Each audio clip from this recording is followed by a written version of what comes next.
Oh, hello everybody and welcome to G Bear's Homesteading the Desert here on Sunday, November 4th, 2018.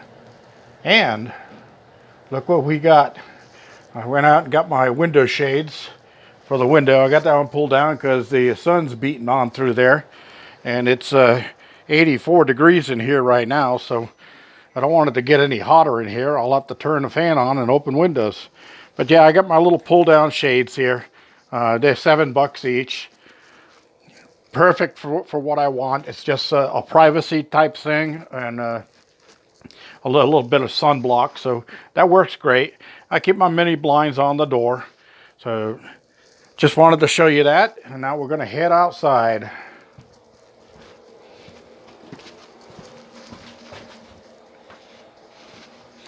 I got to wear my a wind-proof microphone here because the wind's gusting 13 to 18 miles per hour, and you wouldn't be able to hear me if I didn't have this on. All right, so today I got my gutters up. Got them up on both sides of the cabin. Let me get the camera up there. I'm looking up there, but the camera's not. All right. So I've got everything except my downspout pipes coming down to the barrels because I was going to pour concrete slabs under the barrels, but I think instead what I'm going to do is something like I did down at the garden shed. I'm going to build some little tables with 4x4 legs. I don't have to make them as big as those are. I'll make them just big enough to hold the barrels. And I'm going to get these up off the ground probably anywhere from 18 to 24 inches off the ground. And then I can measure what size drainage pipe I need on there. And this is what I do for drainage pipe right here. This is 3-inch drainage lines. And this is a 3x2 ABS reducer. This is a 2-inch ABS and a 2-inch PVC male adapter on the end. And I put it in this way because this is the coupler that comes with a 10-foot run of this pipe, and it fits tight inside of this unit. If the other side there fits loose. So I need 2 of these, but instead of buying 2 pipes, because I'm only going to use a short section of this pipe, this coupler is from here to here deep. So I'm going to cut it in half right there, and I'll put that other piece of coupler on the next piece of pipe I need. And then I've got this piece here ready to go, so I'll have 2 of those. All right. In the barrels, once I get them up in place, I will be drilling a hole in the side at the bottom and putting in a hose bib. And when I screw those hose bibs in, like I did down here, I use this product right here. This is pipe thread sealant. It's vibration resistant, and it's designed for plastic, steel, copper, brass, whatever type of pipe you want to use. You can use this stuff on it. So this gives you a really good seal on there. When I did the shower barrels, the ones I've got on top of the shower, I actually bought these galvanized 2-eared flanges with the threaded insides in them, and I put silicone behind them and siliconed them with a gasket up against the barrels. Don't do that. Lesson learned. After a while, they always leak. I've had every one of those type of connections leak on me. Also, the galvanized pieces start rusting from the inside, and then they close up the hole, and then you got hardly any opening in there. So stay away from that. And what I do is I drill those through using what they call a unibit. And this is one size unibit, and this is the other one. These 2 come as a set at Harbor Freight Tools, and this one goes up to 7/8. So that's real handy. And then this one here, I think, goes up to 1 inch. Oh, actually, 1 inch and 3/8. So each step it goes up in 1/8 inch increments. So these are handy for making holes, and you can go start drilling into any piece of plastic like this, and then just keep in mind that you want it to be tight enough so when this screws in that it's not going to be loose and you're going to have to use filler or something. All right, I got these at Harbor Freight Tools also. These are pipe thread taps, and this is the 1/2 inch size, which is the same size as for the hose bibs. So once I drill a hole of the right diameter, I think it's 7/8 is what I have to drill. Yeah, I think it's 3/8. Might be 3/4. Okay, anyway, I will, when I do that, I will make note and tell you. But once you drill a hole, then you run this tap into it, and this cuts the threads you need for those to thread into. You could probably just force those into the plastic and tighten them down without using a pipe tap, but it's not as easy as it sounds, and trust me, it's just easier. And I think like Ace Hardware even rents these taps, so you can just go over and rent one tap if you need it to do all your barrels at one time. All right, let's get on to what the gutters are all about. All right, I told somebody yesterday that putting up gutters are easy. I put up both sides of these gutters. I cut them. I put them all together, got all the ends on them and all of that stuff. Both sides took me 1 hour and 40 minutes to be hung like they are. Okay, so I'm going to go around real quick and show you the other side so I don't run this video up too long talking about gutters.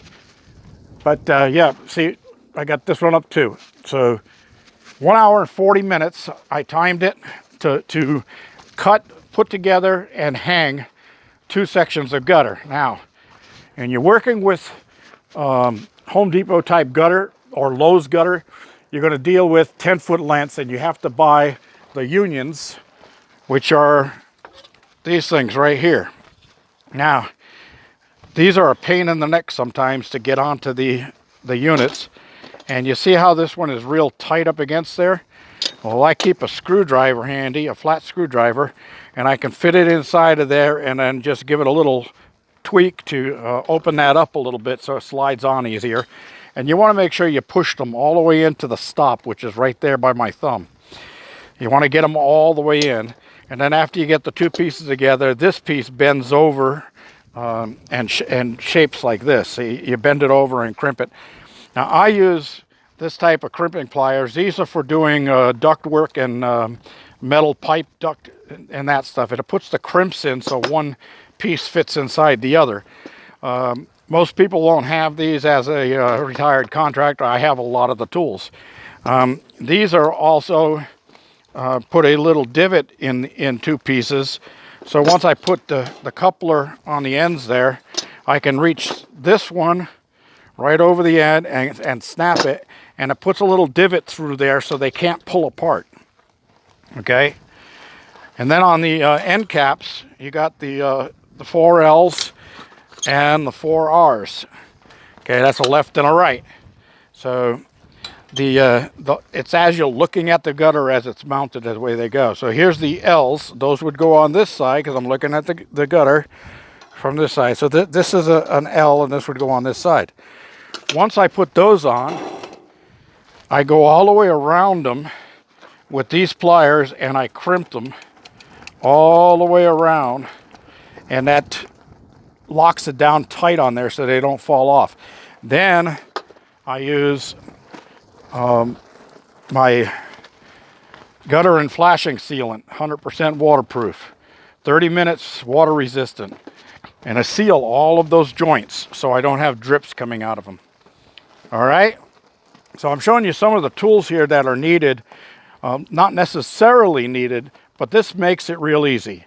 So the way I do this is I got a chalk line and I've got a line level, and a line level has these neat little loops on it, one on each side, so you can snap it over a piece of string and then pull the string tight, and then you can raise the string up or down until you get your level, and you want it to fall roughly an 1/8 inch per foot. Sorry, my earplug got pulled out with the microphone. You want it to fall roughly an 1/8 inch per foot if you can, but if you're going over a long distance, that's going to drop you 2-3 inches. You don't have to have that. If the whole length, which is 16 feet here, drops down 1/4 inch for that whole distance, that's plenty for the water to run towards the spout. Unless you're in a place where it's total torrential rain all the time, that gutter should never fill up unless it's like coming down at 4 to 6 inches per hour, which I don't care what gutter you put up, it's going to overflow. All right. So what I do is I put a screw in on one end, and then I come to the low end and I run my chalk line. You see it's got this little tab on the end. You can hook that little eye drop right over the screw so it won't fall off.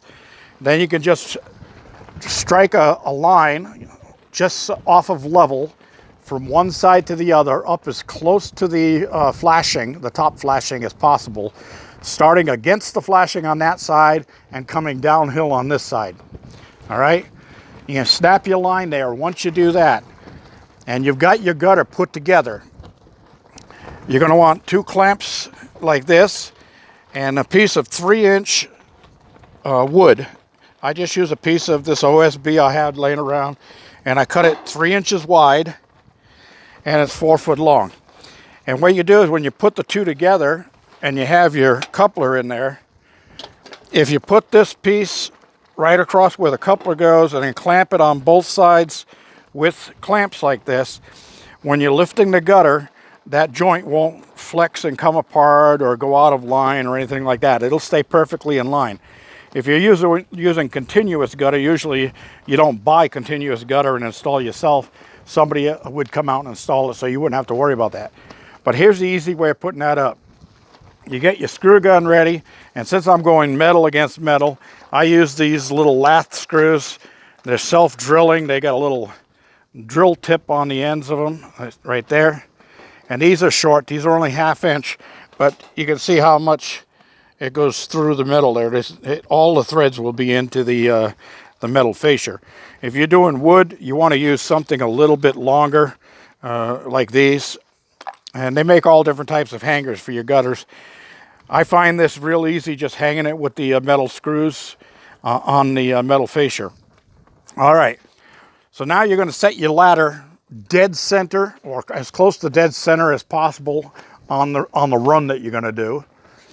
And you're going to set a screw ready in your screw gun on top of the ladder, and then you grab the gutter in the center and bring it up. And you just press it up against there and align it with your chalk line as best as possible and shoot one screw dead center in the middle. Okay, now it's hung. It's hanging there. And it's just got to be moved and leveled to meet your line. So you go to the far end or the low end, drop it down to meet the line, and shoot a screw. If this end comes up and touches the flashing, you don't care. That's the way you wanted it anyway. Then just go along and put a screw in about every foot so that it holds that in place. You're done. Fast and easy. So I have all my joints all done and anchored before I go up. They're all sealed with sealant before I go up. And then I've got this board holding the two spliced pieces together so that they don't flex and move on me. And that's it. Now, when I'm cutting, last thing here, I'm going to cut this short pretty soon here. Putting in the downspout pieces. When you want to cut those, what I do is I take the unibit, I mark my mark out inside the gutter there.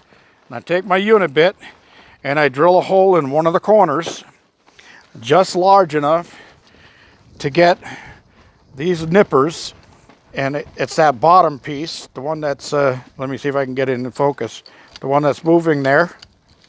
You want to get that through the hole, and then from the other side with this flipped over, you get it through the hole, and you can just cut and nip all the way around. Another Harbor Freight tool. It's cheap, but it does the job. That's all I care about. All right. So this is a nibbler. It's a great little tool for making holes in gutters. If you don't want to buy all these tools, I'm sure you could do it other ways. Trying to use tin snips to cut this stuff is a pain in the neck, especially making corners and getting a clean cut. Now, making a straight cut on the end, I use a fast square or a quick square to get a nice straight line all the way around. I pencil that in, and then I use the 4-inch grinder to make my cut. That way I get a nice straight edge like this here, okay? So when I put my couplers together, I don't have a weird shaped edge cut on there, and it goes on perfect. All right, that being said, the other thing you could use is this little magnetic torpedo level, and this will actually stick right onto the gutter. So you can stick it right on the bottom of the gutter, and as you're putting the gutter up, you can see what your level is. All right, that's simple. That's about all for today, people. I'm glad you joined me. I'm getting back into the swing of things here. I spent half a day out picking up materials and groceries, but now I'm ready to go to work. G-Bear signing off. Don't forget, if you like my videos, give me a like down there with the thumbs up. Click on that. And if you haven't already, please subscribe. Tell your friends to subscribe. Pass the word around. We want to get more subscribers going here. I don't want to have to go through that whole thing of coming up to a new number just to be monetized on this. And I love you guys. Thanks for joining me. G-Bear signing off.